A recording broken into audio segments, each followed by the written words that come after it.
السلام علیکم۔ کراچی میں ڈاکوؤں کی فائرنگ سے بڑھی جاں بحق، کارساز روڈ پر ڈاکوؤں نے ایک اور شہری کی زندگی چھین لی۔ کیا آپ حالات حاضرہ سے آگاہی حاصل کرنا چاہتے ہیں؟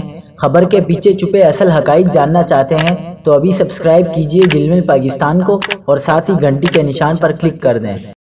آپ کو بتاتے چلیں کہ موٹر سائیکل پر دو ڈاکو کارساز روڈ پر نجی کلب کے سامنے موٹر سائیکل سوار شہری سے لوٹ مار کر رہے تھے کہ اس دوران پولیس موقع پر پہنچ گئی، جسے دیکھ کر ڈاکو نے فائرنگ کر دی، جس کے نتیجے میں شہری سینے پر گولی لگنے سے موقع پر ہی جاں بحق ہو گیا، جبکہ پولیس نے جوابی فائرنگ کے تبادلے میں ایک ڈکیت کو زخمی حالت میں گرفتار کر کے اسلحہ برآمد کر لیا، جبکہ اس کا ساتھی موقع سے فرار ہو گیا۔ مقتول کی شناخت 40 سالہ نذیر سلطان ولد ولیام کے نام سے کی گئی، جبکہ زخمی ڈکیت کی شناخت شیر علی کے نام سے کی گئی۔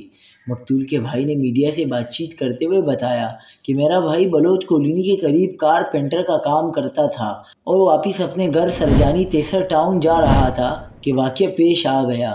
مقتول 5 بچوں کا باپ تھا، جس میں 4 بیٹیاں اور 1 بیٹا شامل ہے۔